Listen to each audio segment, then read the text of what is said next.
So, I want to start this sermon by giving you all an example of a text message, something we can all relate to. So, you know how frustrating it is for us when we text somebody and they don't acknowledge that they even got the text. We may not expect an immediate response, but sometimes it's been hours and they don't text back and okay, or not even a I got what you're saying, or they don't even acknowledge your text message. Maybe you've got an important message that you're trying to get across, and you can't really make plans until you get a response. And that's why you really need that person to text you back. It can get very annoying when you don't get a reply back. You might end up feeling ignored or unwanted. I know that most of you all, if not all of you all, should be able to relate to this. The reason I'm giving this example is because this is probably how a lot of people feel when they pray and they don't really get a response from God.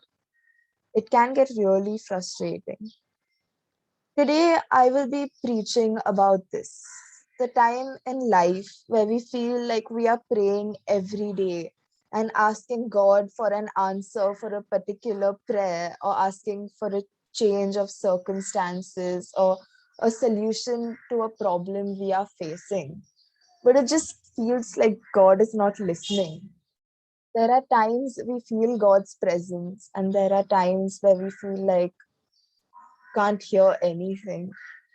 We all go through times where we pray and we seek God fervently, but in response to all our questions and our demands and our this thing, all we hear is silence.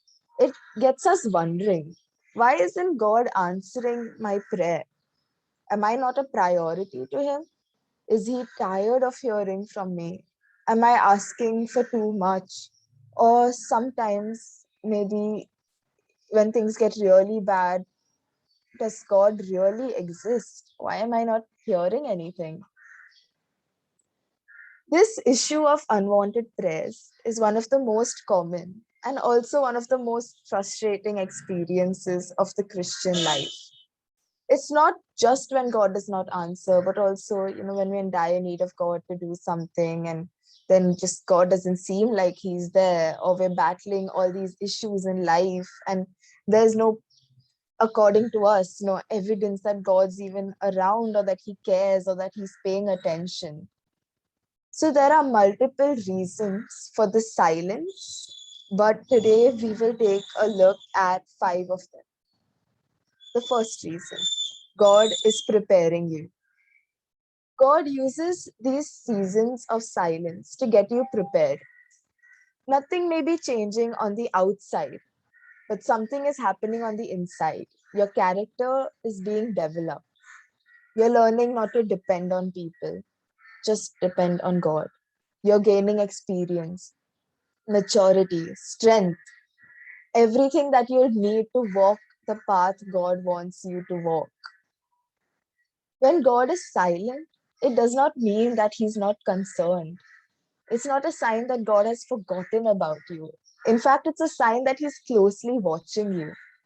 He's getting you prepared for new levels. But if He brought you out before you were ready, it would stop you from your purpose. You may have big dreams, and God may have spoken promises over you, but you feel like these promises are not coming to pass. God, it's been years, it's been months. Why you promised this particular thing to me? Why am I not getting it? Don't get discouraged. You are not off course. You have not fallen behind. You are in a time of preparation, training. Let's take a look at David. At a young age, he was anointed as a king, as a leader of nations. But it was not an easy path. He did not become a king as soon as he met Samuel. He took care of sheep, and he was the least noticed out of all of his brothers before this. Years of that gave him the patience to endure Saul and all his taunts. Years of going through all that made him more tolerable towards people who were nasty towards him. All these hard circumstances in his past prepared him for the hard circumstances in his future. He ended up taking care of the people in his kingdom with the same patience he learned while taking care of his father's sheep. Why did he have to go through all these hardships even after he met Samuel? Because God was preparing him for his big calling. And the bigger your calling is, the bigger the time of preparation will be. Let's take a look at Proverbs chapter 3, verse 5. Trust in the Lord with all your heart and do not lean on your own understanding. This silence does not mean that God has forgotten about you. He's heard every prayer and he's seen every tear. And at the right time, God is going to bring you what he has already prepared. God is not taking time because he's preparing the blessing for you.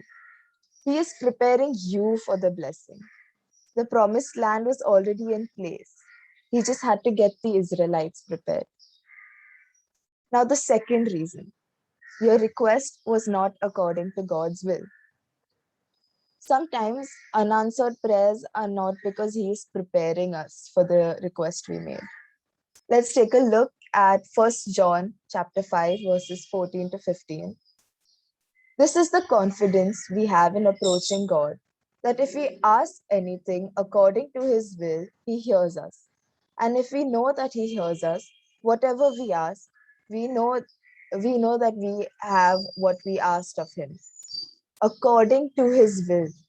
We have to ensure that when we ask God for something, we have to add, if it is your will at the end.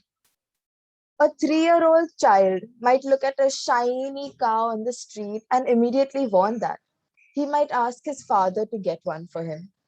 For that 3-year-old, it seems like a perfectly good request. Why can't he have that car he saw on the street? He has been a good and obedient child. He has listened to his father for so long and eaten everything his mother made him without a fuss. He might feel like he deserves this car for being such an obedient son.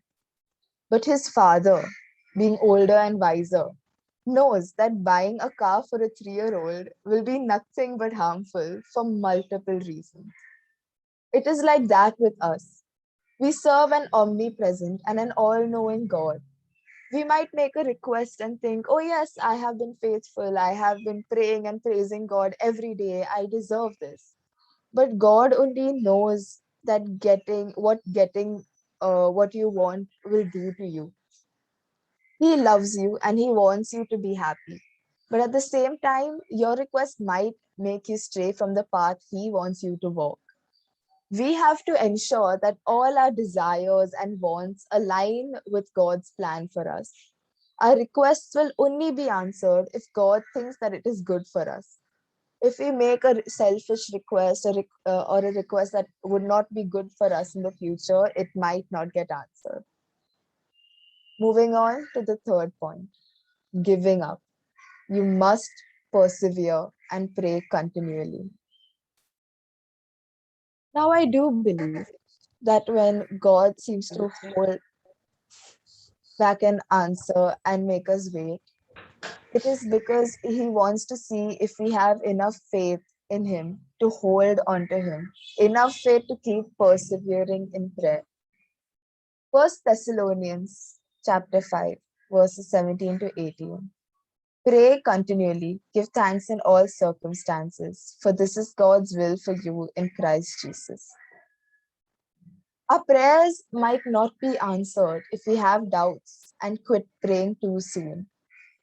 In Daniel 10, we see that an angel appears to Daniel and tells Daniel that he was sent by the Lord when he first started praying, but it took 21 days to get to Daniel because the devil tried to block him. What if Daniel had stopped praying on the 20th or the 19th day? Would he have still received the blessing? The scripture clearly indicates that it was Daniel's perseverance and persistence in prayer that came through. We have to remember the two P's, prayer and praise. These two P's should be in our mind and on our lips all the time. James chapter 5 verse 13 says, is anyone among you in trouble? Let them pray. Is anyone happy?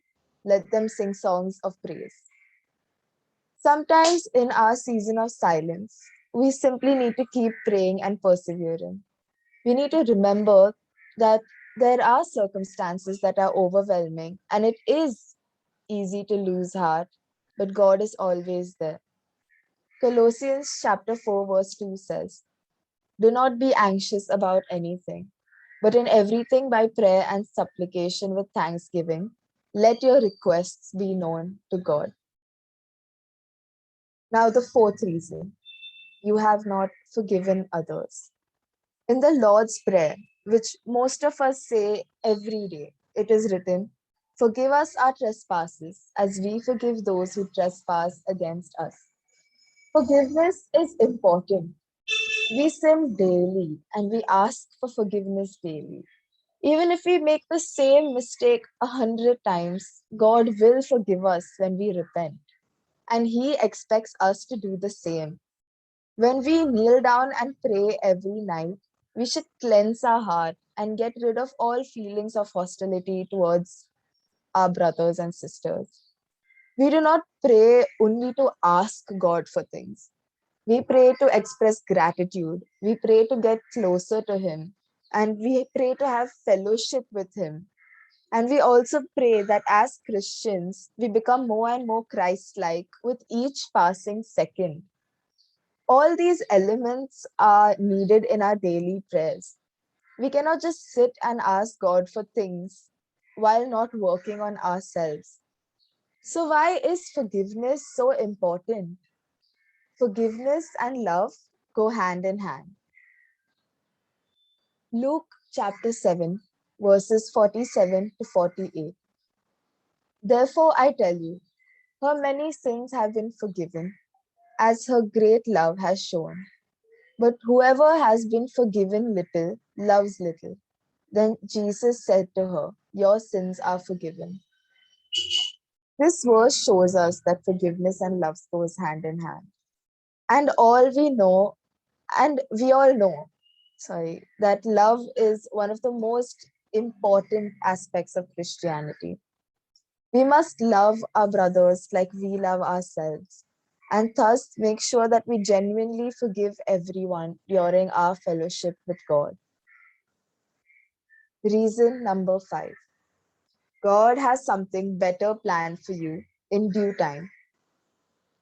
Jeremiah 29:11 says, "For I know the plans I have for you, declares the Lord, plans to prosper you and not to harm you, plans to give you hope and a future." Like I mentioned in point number 2, our God is an all knowing God, and God knows more about you than you do about yourself. The Bible even states that God has numbered each and every single strand of your hair. He knows what you are capable of. He knows what He has in store for you. He has a plan for you. His plan is good because of the purpose it will serve. It is good because of the hope it will give. It is good because of the lives it will save. But really, it is good simply because of the God who calls it so. So, if your prayer is not being answered immediately and it feels like you are being met with silence, do not lose hope. Keep praying and keep praising God. And it is more than likely that God has even bigger and better plans for you. Plans that might bring out talents that you didn't even know you had. Plans that will bless not only you, but everyone around you. Plans that will glorify His name. Now, what do we do during this time of silence? In this season, we will have to deal with the issues that Lord brings to life. Let Him develop you. Do the right thing, even when it's hard. Keep a good attitude, even if the circumstances are not that great. And go the extra mile when nobody is watching. This is an opportunity to grow. We should build our spirit in our times of needs by reading the Word of God and praying. The enemy will be busy putting fear, anxiety, and confusion in your mind, but you will have to lean towards the Lord. There might even be temptation, And while it might be easy to give into temptation when you feel like your prayers are not being answered, we must remember this verse in the Bible. 1 Corinthians chapter 10, verse 13. No temptation has overtaken you except what is common to mankind. And God is faithful. He will not let you be tempted beyond what you can bear. But when you are tempted, He will also provide a way out so that you can endure it. This time is important because this is when God brings you out to a new level of greater opportunities. You will see greater opposition, you will see bigger obstacles, you may see more coming against you. And if God brought you out before you were ready, you would not be able to handle it. So He uses times like these to toughen us up. When you strengthen your spirit, you have the authority to speak of negativity. This season, if faced with the right attitude, will help you strengthen your relationship with God. You will learn to trust God in a new way. In the time of silence, use this time to draw closer to God and develop a deeper relationship. Not just a Sunday morning relationship, but an all through the day in your thoughts kind of relationship. Talk to God like you would talk to a friend. The season of silence teaches us the requirements we need to wait on the Lord. 1. Trust. 2. Patience. 3. Courage. 4. Determination. 5. Strength. And 6. Endurance.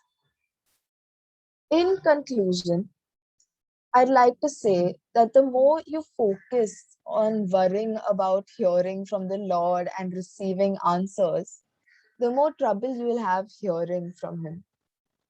Don't always focus on what the Lord on your answers and everything. Just pay attention to growing in Christ and spending more time with Him. If the Lord has made a promise to you, it will come to pass. Just like how Hannah and Sarah got children, God will make sure that the promise He made to you will come to pass too, even in due time, in time that is right. So use the time of silence whenever you are faced with it to reflect on your wants and see if it is right, and reflect on your needs and use it, and use this time to trust Him. Trust His plans, trust His judgment, and know that He loves you and only wants what's good for you. Do not fret and worry over unanswered prayers, because one thing's for sure, God has heard your prayer. Now just leave it in His hand. The Lord alone knows how much we can bear, and He will test you only to that limit. But know that no matter how long you are facing this time of silence, God is always going to be in control. So let us pray. Father, I pray that you help us trust in you even more, Lord God. Whenever our requests are not instantly answered and our circumstances are not instantly changed, Father, instead of worrying, help us trust in you more, Lord God. Help us just not worry. The minute we pray, Lord God, just let us stop being anxious about everything and just trust you, Father. We know that you're with us with each and every step we take, guiding us, watching us. You know what we want, you know what we need. Father, help us believe and trust that you will do what's best for us, God, and that you know better what's better for us than we know what's good for ourselves. So, Father, once again, I thank you for everything you've done, Lord God. Thank you for bringing us here. In Jesus' precious name we pray. Amen.